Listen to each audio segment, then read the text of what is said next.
tellement difficile.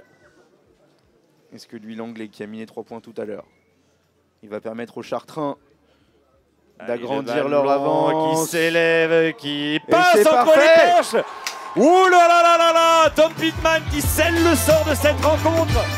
Ouh, le Tom Pittman qui... Quelle fin de match! Salut à tous! Le Seychartres Rugby s'est imposé dans ce choc du haut de classement. C'était tout simplement le deuxième qui recevait le premier. Une victoire très importante, 19-13 face à Drancy-Saint-Denis.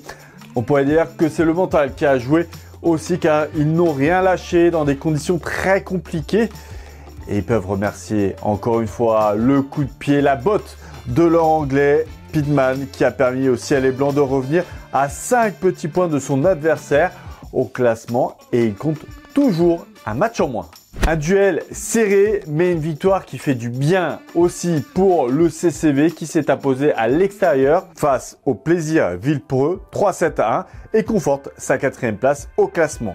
Le CCTT toujours dans le dur face à Redbon. Chartres s'est incliné à 3-1 et pourtant chaque set a été très disputé.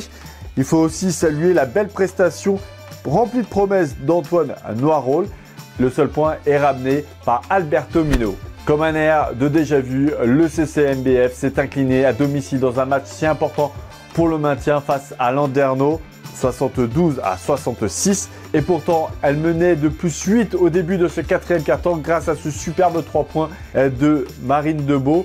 Mais malgré une Enabosi encore impressionnante, 19 points, 7 rebonds, 4 interceptions, les Chartraines n'ont pas réussi à enchaîner un deuxième succès de suite. Une première réussie pour Vincent Bordeaux en déplacement à Vineuil, et grâce à des réalisations de Boisdiche et Tal, le nouveau coach signe donc parfaitement ses débuts. Cerise sur le gâteau, le CCF retrouve le sommet de son championnat.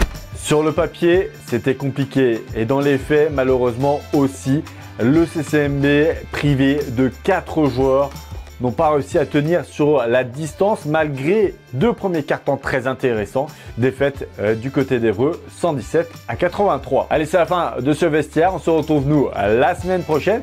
Très bonne semaine à tous.